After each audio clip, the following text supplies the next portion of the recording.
Bonjour à tous mes amis et bienvenue dans cette nouvelle vidéo de Vivre sainement. Aujourd'hui, nous allons parler d'un petit documentaire de 23 minutes que je vous ai traduit et doublé sur des personnes, acteurs, journalistes, chanteurs qui se sont officiellement suicidés selon la version officielle. Je dis bien selon la version officielle parce que si vous connectez le bon sens au récit, vous comprendrez facilement que beaucoup de points sont dérangeants, voire totalement anormaux, dont le premier, bien évidemment, ils enquêtaient tous sur des réseaux pédophiles, comme par hasard des trafics d'êtres humains, d'enfants dirigés potentiellement par toujours les mêmes personnes dont je tairai le nom pour l'instant, mais que vous découvrirez dans ce film qui est une vraie bombe. La journaliste Liz Crokin sur Truth Social le 28 juin 2022 disait: il s'agit d'un mini-documentaire très instructif qui relie de nombreux points concernant des personnes suicidées qui dénonçaient ou avaient potentiellement prévu de dénoncer des trafics et des réseaux pédophiles d'élite. Le général Michael Flynn disait sur Truth Social le 14 juillet 2022: un autre film impactant, puissant et épique. Comprendre le mal qui habite l'esprit de quelqu'un qui ferait du mal à un enfant à des fins indescriptibles dépasse mon imagination, mais c'est bien réel. Ce film restera dans l'histoire comme l'un des plus importants de l'histoire de l'humanité. À voir absolument. Alors voilà, vous comprendrez qu'en attendant de regarder le film Sound of Freedom, ce film documentaire est un indispensable. Abonnez-vous à la chaîne, mes amis, et cliquez sur le bouton cloche qui est juste en dessous pour être informé de mes prochaines vidéos. C'est très important en cette forte période de censure qui s'annonce. Je remercie également tout le monde qui m'aide à financer cette chaîne et partage mes vidéos. Merci vraiment à vous tous. Je vous rappelle aussi que toutes les sources de ce documentaire se trouvent ci-dessous.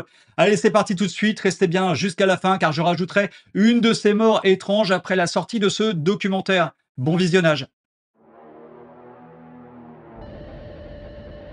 Il s'agit d'un effort concerté, une politique de destruction personnelle. Va te faire foutre, John Podesta. Je viens d'arriver sur place et sa femme de ménage est sortie et a dit que lui et Persia s'étaient suicidés. J'ai fait quelque chose de vraiment stupide. Je ne suis pas suicidaire. Je ne suis pas suicidaire.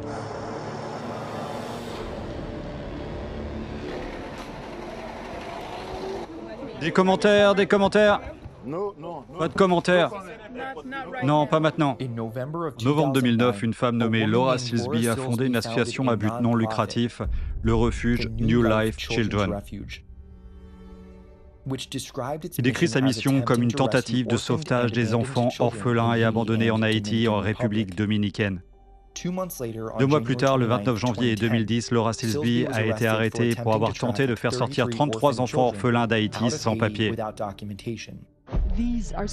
Voici quelques-uns des 33 enfants haïtiens qu'un groupe baptiste américain aurait tenté de faire sortir illégalement du pays samedi. La responsable du groupe, Laura Silsby, affirme que le groupe n'a pas payé d'argent pour les enfants. L'erreur que nous avons commise, c'est que nous n'avons pas compris qu'il y avait des formalités administratives supplémentaires à remplir. Pour moi, c'est assez alarmant parce que nous sommes les parents légaux de ces enfants et nous lui avons donné des instructions explicites pour qu'elle n'intervienne pas auprès d'eux. Le fait qu'elle continue à venir, à essayer de les trouver, à les emmener chez les Dominicains me fait penser que son intention n'est pas la meilleure. Le monde apprendra plus tard, grâce à Wikileaks, que Huma Abedin et d'autres associés ont envoyé à Hillary Clinton des courriels l'informant de l'incarcération de Silsby et de l'évolution de son dossier juridique. Ce n'était pas la première fois que Silsby était accusé de trafic d'enfants. Elle avait déjà été arrêtée une fois par la police haïtienne alors qu'elle tentait de faire sortir 40 enfants du pays. Toutefois, lors de cet incident, aucune charge n'avait été retenue contre elle et elle avait simplement été refoulée à la frontière. Une semaine après la deuxième arrestation de Silsby, le 7 février 2010, l'ancien président Bill Clinton lui a désigné un avocat du nom de Jorge Puello. Jorge Puello a réussi à faire réduire la peine de Silsby à 6 mois d'emprisonnement. Jorge Puello a également un passé coloré dans le domaine de la traite des êtres humains. Il a été reconnu coupable d'avoir dirigé un réseau international de trafic sexuel impliquant des femmes et des jeunes filles mineures en provenance d'Amérique centrale et d'Haïti. L'épouse de Puello a également été arrêtée pour les mêmes motifs.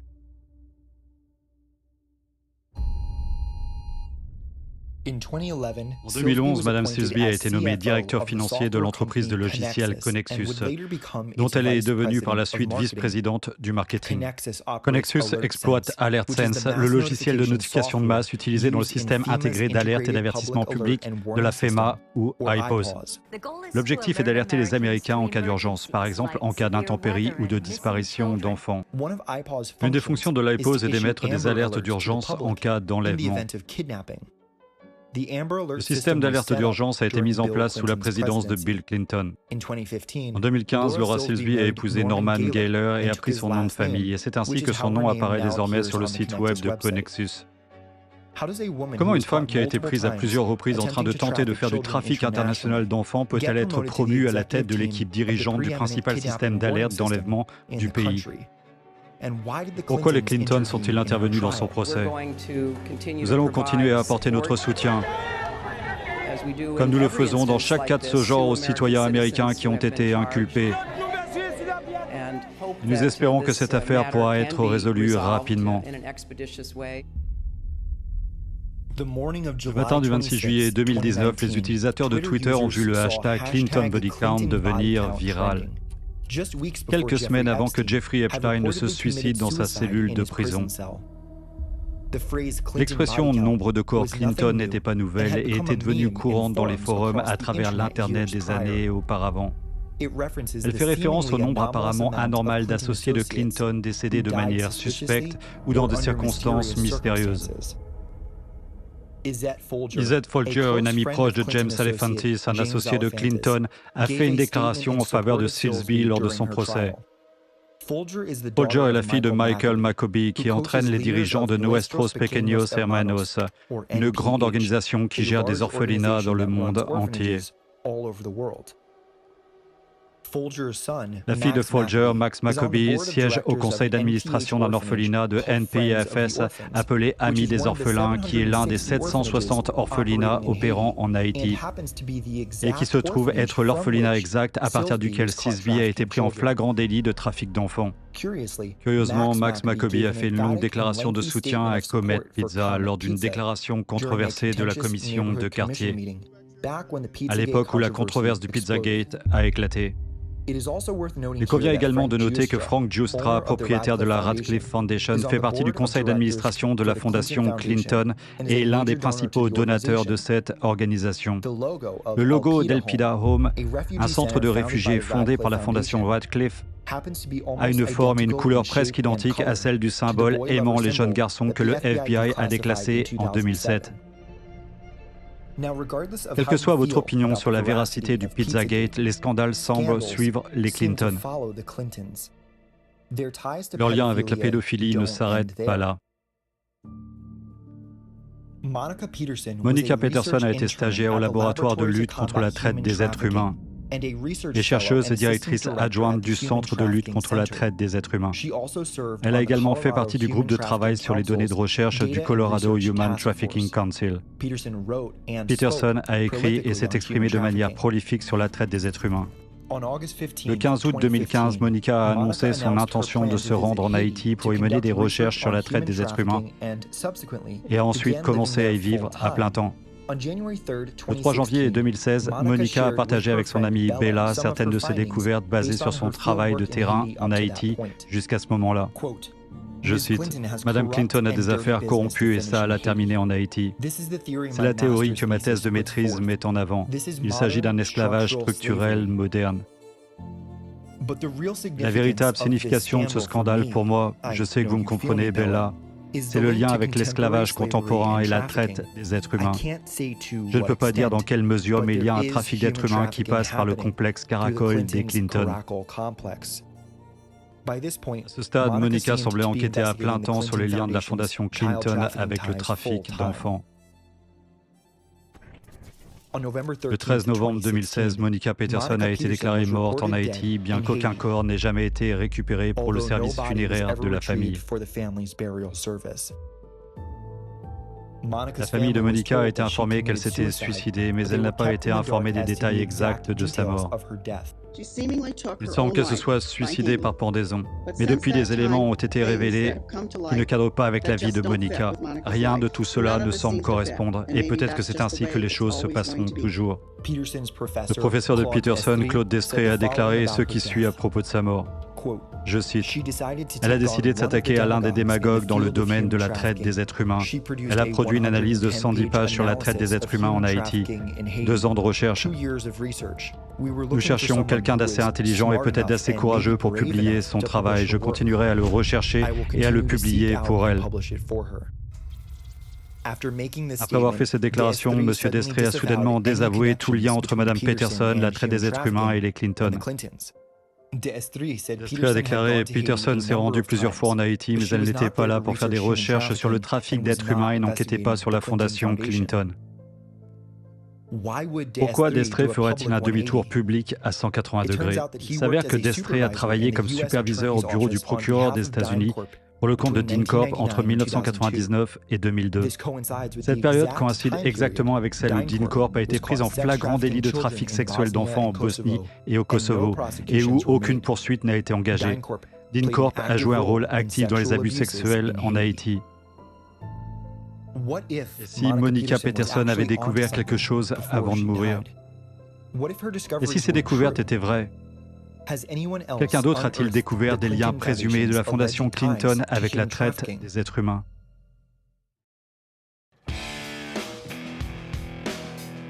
Chris Cornell était le chanteur du groupe populaire Soundgarden. Lui et sa femme, Vicky, ont travaillé avec 6 organisations caritatives différentes pendant près de 10 ans. En 2012, ils ont créé la fondation Chris et Vicky Cornell qui s'efforce de soutenir et de protéger les enfants victimes d'abus et d'exploitation sexuelle dans le monde entier. Le couple a fini par s'impliquer dans l'une des organisations partenaires de leur fondation, Aid Still Required, qui vient en aide aux orphelins victimes d'abus sexuels en Haïti. Aid Still Required a reçu des dons de la fondation Clinton. Selon une source qui s'est confiée au Freedom Daily, c'est à cette époque que Chris Cornell a découvert que ces orphelins n'étaient pas placés dans de meilleurs environnements après tout, mais qu'ils étaient vendus dans des réseaux d'esclavage sexuel et de trafic d'êtres humains. En mai 2017, Chris Cornell a été retrouvé pendu au Grand Hôtel MGM, laissant derrière lui sa femme Vicky et leurs 3 enfants. Il a été découvert avec 9 côtes cassées, du sang éclaboussant le mur et avait subi un traumatisme crânien avant de mourir. Sa mort a été officiellement déclarée comme un suicide, mais sa famille et ses amis proches insistent sur le fait qu'il n'était en aucun cas suicidaire. De nombreux détails de son suicide ne concordent tout simplement pas. Par exemple, Chris venait de donner un concert complet sans aucun signe apparent de 9 côtes cassées. Le corps de Chris a été retrouvé froid au toucher, ce qui aurait pris au moins 2 heures dans une chambre d'hôtel. L'heure de sa mort se situerait donc entre 23h et 23h30, heure à laquelle son garde du corps, Martin Kirsten, aurait été à ses côtés. Il n'y a pas d'explication officielle sur la cause de la tache de sang sur le mur à côté de son corps. Ses pieds touchaient le sol, ce qui signifie qu'il n'était que partiellement suspendu par le cou. En outre, le garde du corps de Chris affirme qu'il a dû enfoncer la porte de sa chambre d'hôtel pour découvrir Chris mort. Non seulement c'est pratiquement impossible à faire sans un mini-bélier pour forcer la porte, mais le rapport de la scène de crime n'indique aucune trace d'effraction.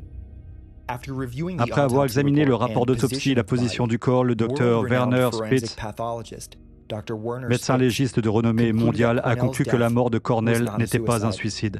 Le Dr Spitz a participé à de nombreuses enquêtes sur des meurtres très médiatisés, notamment ceux du Dr Martin Luther King Jr. et de John Fitzgerald Kennedy, et était témoin expert lors des procès d'O.J. Simpson et de Casey Anthony.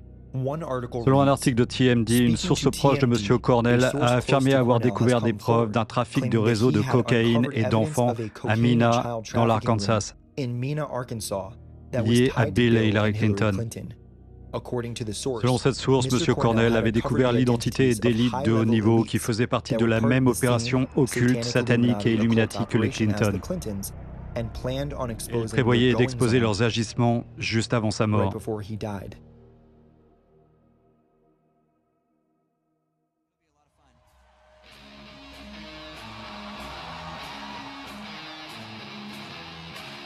2 mois plus tard, on apprenait que le leader de Linkin Park, Chester Bennington, s'était suicidé le jour de l'anniversaire de Chris Cornell. Bennington et Cornell auraient collaboré pour dénoncer un réseau de pédophiles opérant dans l'industrie musicale et ailleurs. Bien que cette information n'ait pu être corroborée. Toutefois, cela ne signifie pas que la mort de Bennington et sa vie d'ailleurs soient dénuées d'intrigue. Linkin Park a été choisi par John Podesta pour promouvoir une organisation appelée Sustainable Energy for All en Haïti, qui a reçu une subvention de $250 000 de la fondation Clinton alors qu'elle n'en avait pas fait la demande. Bennington et Cornell étaient tous deux associés à l'organisation à but non lucratif Aid Still Required basée en Haïti. Une source policière a déclaré qu'elle pensait que Bennington avait été assassiné. Curieusement, le bureau du coroner de Los Angeles a mis 130 jours à publier le rapport d'autopsie. La sœur de Bennington, Toby, a indiqué publiquement qu'elle pensait que son frère avait subi le même sort que Jeffrey Epstein, s'était rendu célèbre en ne se suicidant pas. Elle affirme que son compte Twitter a été piraté et suspendu après qu'elle ait publiquement fait part de ses soupçons. Il semble y avoir une ressemblance frappante entre les visages de Bennington et du président de la campagne d'Hillary Clinton, John Podesta, ce qui, comme l'ont souligné de nombreuses personnes, ressemble à une relation père-fils. La théorie la plus répandue est que la mère de Bennington, Helen, a eu une liaison avec John Podesta, ce qui aurait été possible étant donné que les deux se connaissaient. La théorie veut que lorsque le père biologique de Bennington a découvert qu'il élevait le fils d'un autre homme, il a divorcé.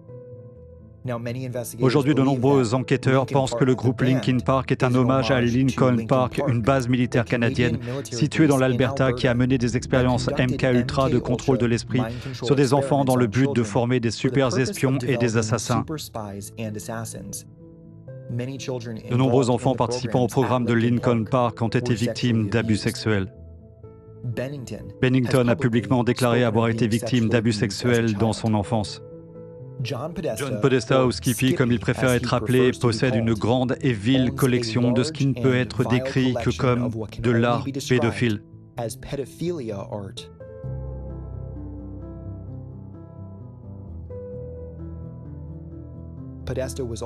Podesta a également été chef de cabinet du président Bill Clinton.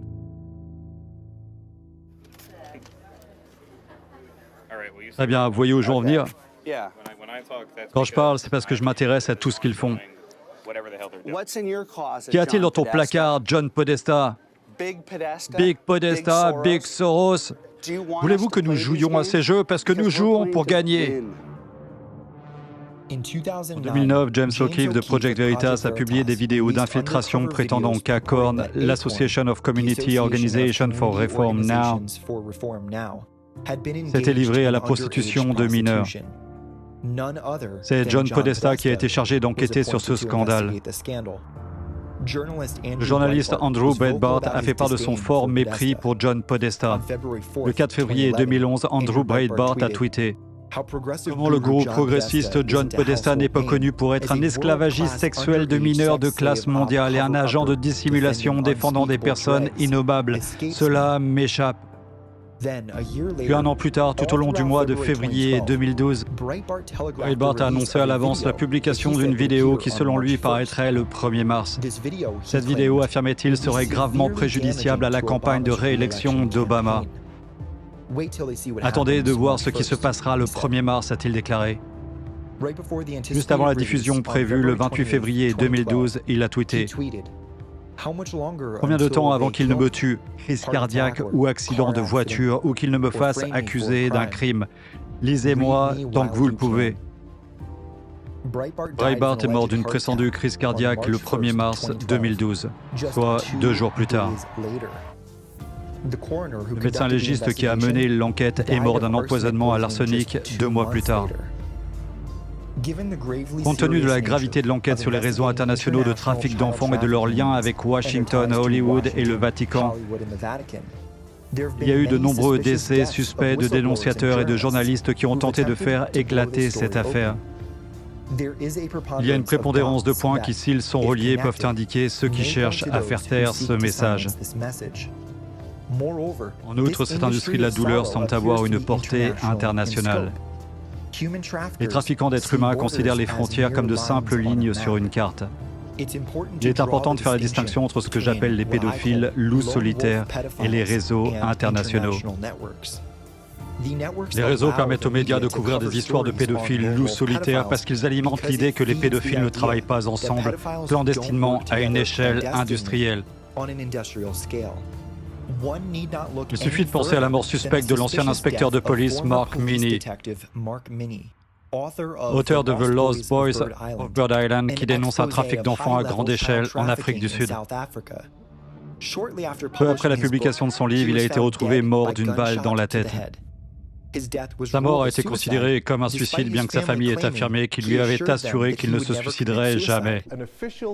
Une dissimulation officielle d'un réseau pédophile impliquant l'ancien ministre de la Défense Magnus Malan et 3 autres membres du cabinet du Parti national. Mais les membres de la famille affirment que Minnie leur a dit quelques jours avant sa mort que s'il lui arrivait quelque chose, il devait savoir qu'il avait été tué. Cela fait longtemps qu'il nous en parle. Il a dit que sa vie était en danger. Il n'y a aucune chance que moi ou n'importe lequel d'entre nous croyions qu'il aurait choisi de se retirer. C'est la raison pour laquelle j'ai accepté de faire cette interview afin de dissiper toute idée ou rumeur selon laquelle il aurait pu s'agir d'un suicide. Il y a 15 ans, j'ai été incarcéré et torturé par le gouvernement à cause d'un livre que j'avais publié qui citait les noms d'un grand groupe de politiciens et d'hommes d'affaires qui se livraient au trafic d'enfants. On peut également examiner le cas de la journaliste d'investigation Lydia Cacho Ribeiro qui a été battue, violée, harcelée, arrêtée selon de fausses accusations et dont la maison a été vandalisée lorsqu'elle a commencé à enquêter sur la maltraitance systémique des enfants au Mexique. Il y a eu 7 fois dans ma vie de journaliste où j'ai dû fuir ma maison pour rester en vie.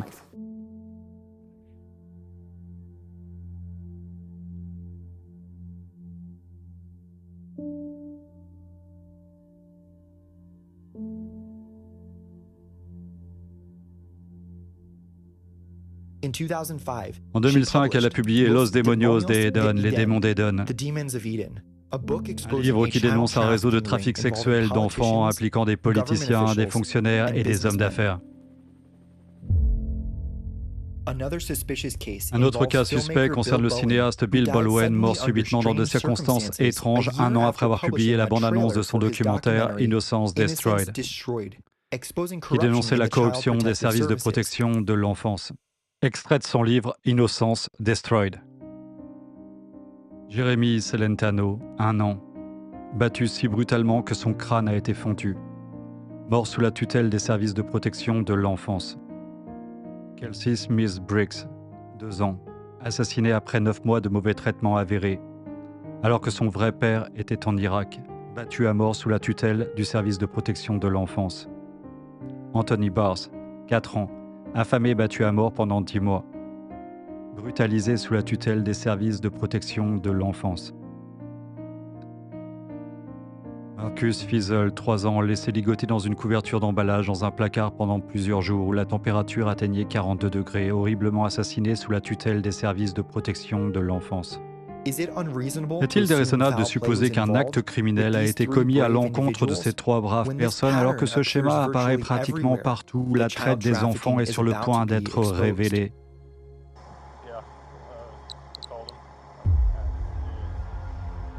Le 13 mai 2019, la police s'est rendue sur les lieux d'un suicide apparent où un individu a sauté d'un pont sur une autoroute avant d'être percuté par un véhicule. Corey Feldman, vous êtes une fake news et vous protégez les pédophiles. L'acteur Isaac Cappy, âgé de 42 ans, avait déclaré dans un live stream 3 jours avant l'incident qu'il ne se suiciderait pas. Tout en faisant des déclarations audacieuses sur l'existence de réseaux pédophiles à Hollywood, il reconnaissait qu'il se mettait en danger et avait pris des mesures proactives pour assurer sa sécurité, comme la mise en place d'un déclencheur après sa mort. Quelque chose de grave est sur le point d'arriver. Oui, quelque chose de grave est sur le point de se produire. On sait qu'on ne peut pas faire confiance aux flics. Alors je me suis demandé ce que je pouvais faire pour me donner du temps, pour me sauver, pour m'isoler. Alors je leur ai donné le truc qui disait que j'avais un déclencheur après ma mort. Qu'est-ce que ça fait? Ça veut dire qu'ils ne peuvent pas me tuer. Ils ne peuvent pas me tuer. Les groupes riches et puissants se livrent-ils à la traite des êtres humains et conspirent-ils pour en dissimuler systématiquement l'existence? Les dénonciateurs ont-ils raison lorsqu'ils affirment que la pédophilie est répandue dans les hautes sphères de la finance, de l'application de la loi, de la religion, du divertissement et de la politique? Nous restons perplexes. Devons-nous recommencer à croire que les militants en croisade morale se suicident régulièrement? Ou devons-nous prendre une pilule plus difficile à avaler et reconnaître que les syndicats du crime sont prêts à faire des pieds et des mains pour échapper aux poursuites judiciaires? La prochaine fois que vous lirez un titre sur une personne qui s'est suicidée, peut-être ferez-vous une pause et penserez-vous aux courageux francs-tireurs qui sont morts en dénonçant ce monstrueux marché noir.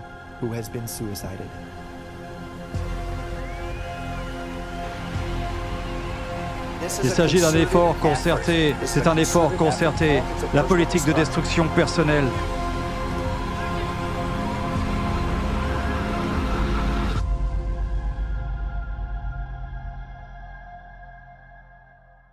Alors bien évidemment, toutes ces morts ont un point commun, la famille Clinton. Cette famille Clinton impliquée également dans le Pizzagate, cette entreprise de livraison d'esclaves sexuels mineurs sur tout Hollywood et la Californie. Je sortirai une vidéo sur le sujet pour en parler un peu plus en détail. Et pour l'instant, je vais encore parler d'une autre mort survenue après la fin de ce documentaire. Je la rajoute dans cette vidéo car je pense que le réalisateur l'aurait fait. Je vais donc parler de la mort de l'actrice Anne Heche. Nous avons également de tristes nouvelles en provenance d'Hollywood. La famille de l'actrice Anne Heche déclare qu'elle est désormais légalement morte. Son corps était maintenu sous assistance respiratoire en vue d'un éventuel don d'organes. Anne Heche est dans le coma depuis plus d'une semaine après avoir percuté une maison à Los Angeles vendredi dernier. Son porte-parole a déclaré que l'actrice souffrait d'une grave blessure causée par un manque d'oxygène dans son cerveau. Voilà donc, selon la version officielle, cette actrice serait morte cérébralement après un accident de voiture. Essayons d'écouter Stu Peters. Il semblerait que Heche ait été transportée à l'hôpital dans le coma et que son décès soit dû à une lésion cérébrale anoxique. En d'autres termes, elle était en état de mort cérébrale. Elle aurait subi un traumatisme crânien fatal au moment même de l'accident et n'aurait été maintenue en vie qu'en vue d'un éventuel don d'organes. Bon, tout le monde comprend bien qu'elle était morte cérébralement selon la version officielle sur le lieu de l'accident. Alors regardons une vidéo officielle de l'accident sur Fox News. Ils étaient donc inquiets à ce sujet, mais au sujet de la personne, la conductrice qui a été identifiée comme étant Anne Heche. Vous connaissez probablement ce nom pour l'avoir vu à la télévision et au cinéma dans 6 jours, 7 nuits, Donnie Brasco, Wag the Dog, Volcano, un tas de films.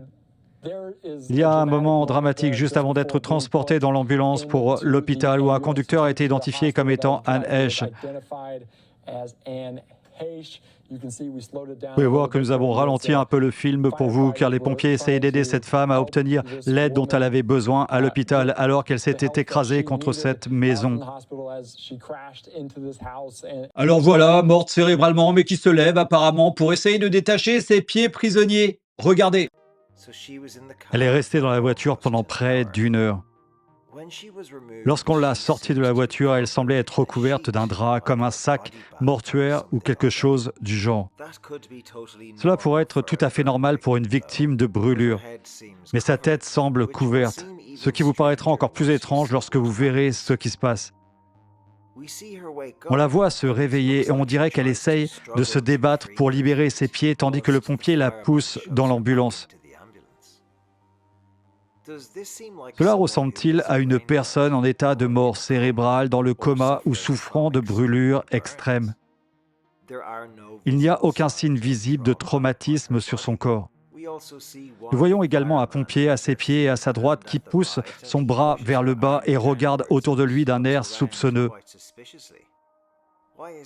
Pourquoi le pompier est-il si brutal? Comment se fait-il qu'il n'y ait pas beaucoup de personnel médical dans les environs? Pourquoi est-ce le pompier qui transporte la personne blessée?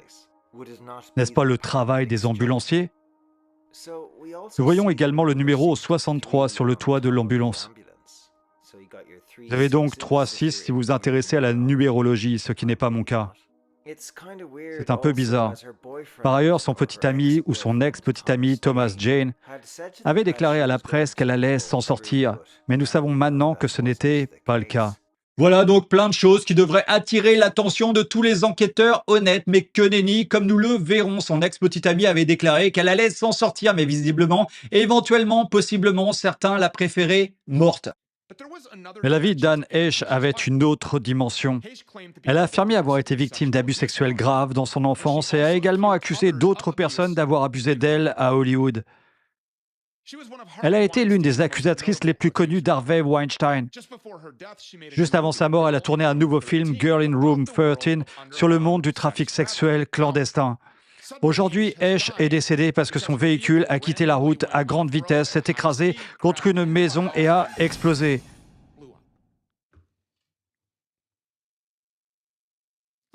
Regardez ça, la revoilà. Cette femme ouvre le sac mortuaire. Bonjour. La police de Los Angeles a déjà annoncé qu'elle cessait toute enquête sur l'accident mortel de Heche. Imaginez que Britney Spears, à Dieu ne plaise, s'écrase contre un immeuble et meurt. Pouvez-vous imaginer qu'ils disent qu'il n'y a plus d'enquête? Eh bien, elle n'a accusé personne de violer des enfants et de boire leur sang à Hollywood non plus, ce qui est l'autre partie de cette histoire, n'est-ce pas? J'aime parler des faits et ensuite fonder mon opinion sur les faits qui m'entourent. Et le fait est que Heche vient de tourner un nouveau film, Girl in Room 13, sur le monde clandestin du trafic sexuel qui domine Hollywood.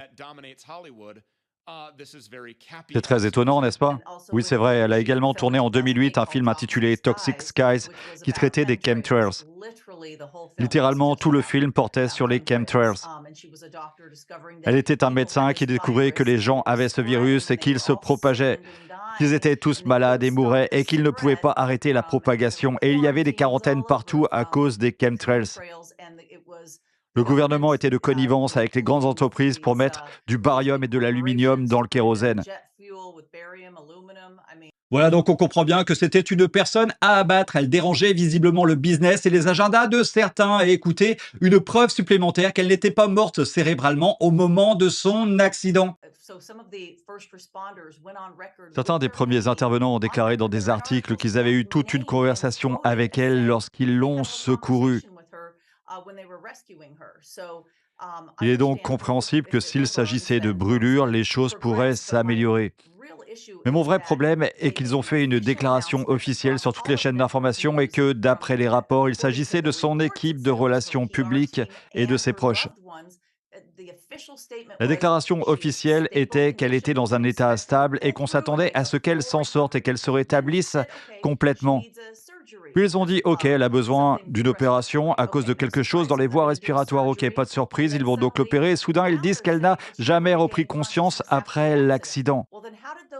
Alors comment ces premiers intervenants qui disent avoir eu des conversations avec elle et qui le disent avec leur nom dans les journaux, c'est-à-dire dans les grands médias nationaux, ont-ils pu le faire? Comment ont-ils pu avoir une conversation avec elle si c'est le cas? Et oui, c'est une question qui se pose. Pourrait-elle avoir été tuée cérébralement à l'hôpital ou dans le camion des pompiers avec les 3-6 qui l'emmenaient à l'hôpital? Je vous laisse y répondre et écouter une autre supposition intelligente de Stu Peters. Alors pourquoi est-il si difficile de discuter de la façon dont les voitures sont contrôlées? Elles sont équipées d'OnStar et d'autres systèmes de communication reliés à des satellites. Qu'est-ce qui dit que de mauvais acteurs ne pourraient pas s'en emparer et manipuler le système de freinage à direction ou le régulateur de vitesse? Réglons le régulateur de vitesse d'Anne sur 200 km/h et désactivons le système de freinage. Je veux dire que ces choses-là, même les plus invraisemblables, sont désormais possibles. Alors voilà, je ne sais pas si c'est la cause de son accident, mais ça laisse à réfléchir quand même. Je tiens à préciser que je n'ai aucune envie de suicide, suis très bien dans ma vie, en bonne santé et compte y rester. Je disais ça juste en passant, mieux vaut être prudent de nos jours. Allez, c'est terminé pour aujourd'hui. Je vous aime très très fort les amis et j'espère que vous avez tous apprécié cette vidéo. Si c'est le cas, cliquez sur j'aime qui est juste en dessous et partagez partout sur tous les réseaux sociaux. Vous pouvez également m'aider avec ma cagnotte Tipeee pour que je puisse consacrer encore plus de temps à mes vidéos. Merci vraiment à vous tous et abonnez-vous à la chaîne si ce n'est pas encore fait. Cliquez sur le bouton cloche qui est juste en dessous pour être informé de mes prochaines vidéos et à très bientôt pour une prochaine capsule sur Vivre Sainement.